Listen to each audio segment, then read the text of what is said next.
la définition d'une suite géométrique, SG. Donc par convention, hein, j'avais dit qu'on écrit plutôt Vn. Donc Vn avec n appartenant à n est une suite géométrique si quoi? Bah, si mon terme dépend, donc c'est le terme d'avant, qui est multiplié par Q avec Q un réel qu'on appelle la raison. Donc ça, c'est vrai pour tout n appartenant à n. Ouais. Donc on va prendre un exemple. Voilà, bon, on peut prendre le premier exemple, le tout premier exemple qu'on avait fait. Vn plus 1 est égal au terme d'avant, Vn. Et là, on va multiplier ça par 2. Et on va prendre le premier terme, V1. Je la fais commencer à 1. La suite, je le prends égal à 1. Allez. Maintenant, ma question, bah, ça va être comme avant. Je veux demander, donc, je me demande quelle est la somme de cette suite. Donc, à quoi est égal V1 plus V2 plus plus V10.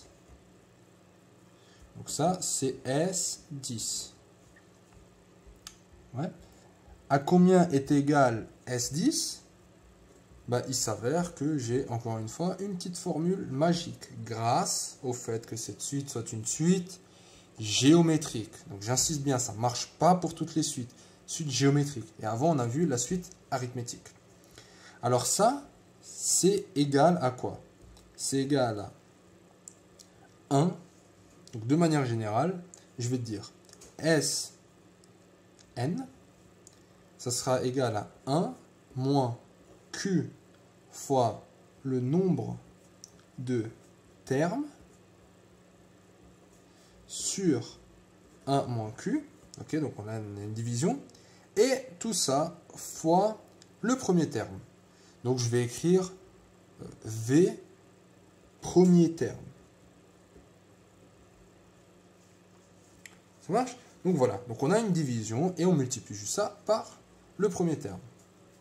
Donc là, on parle d'une suite géométrique Vn. Très bien, donc maintenant on va le mettre en pratique ici, dans ce cas-là. Alors, tu sais quoi, on va faire un peu plus simple, on va aller jusqu'à 5. On fait V1, V2, V5. Bon, tu me diras, ouais, on n'a pas besoin de faire cette formule, mais après, ben, tu pourras l'appliquer avec 50, avec 1000, avec ce que tu veux. Mais là, juste pour aller un peu plus vite, on va aller jusqu'à 5. Donc, on va appliquer cette formule. S5 est égal à quoi? Ben, qu'est-ce qu'on observe ici? Voilà, tout d'abord, Q. Qu'est-ce que c'est Q? Ben, Q, c'est ça qu'on appelle la raison. Donc, il faut déjà détecter la raison de la suite géométrique. Quelle est la raison dans ce cas-là? 2. Ça, c'est ma raison. Donc, 2. Donc, S5, ça sera égal à 1 moins 2 à la puissance, le nombre de termes. T'en vois combien là des termes? 1, 2, 3, 4, 5. Ouais. Divisé par 1 moins 2 fois le premier terme. Le premier terme, dans mon cas, c'est V1. V1 est égal à 1. Ok? Donc là, avant, je t'ai dit, on peut aller jusqu'à 5, on peut aller jusqu'à 50 si tu veux. Qu'est-ce qui va changer? Est-ce que la raison change? Non, bien sûr que non.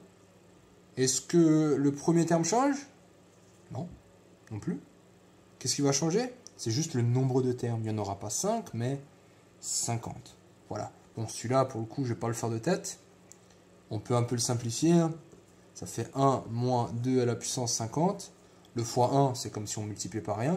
Et là, 1 moins 2, ça fait moins 1. Donc, ça va être égal à quoi? Là, je peux mettre le moins en haut. Donc, fois moins 1, c'est comme si je mettais le moins là et lui, il s'enlevait. J'oublie pas les parenthèses. Donc, ça fait moins 1 plus 2 à la puissance 50. Voilà. Tout simplement. Donc, ça, c'est pour les suites géométriques. Excusez-moi. Là, c'est le 50 du coup aussi. Donc, suite géométrique, la formule, c'est celle-là. Ça, c'est la somme des termes d'une suite géométrique. Hein? Avec Q, la raison, nombre de termes et le premier terme. Voilà. Maintenant,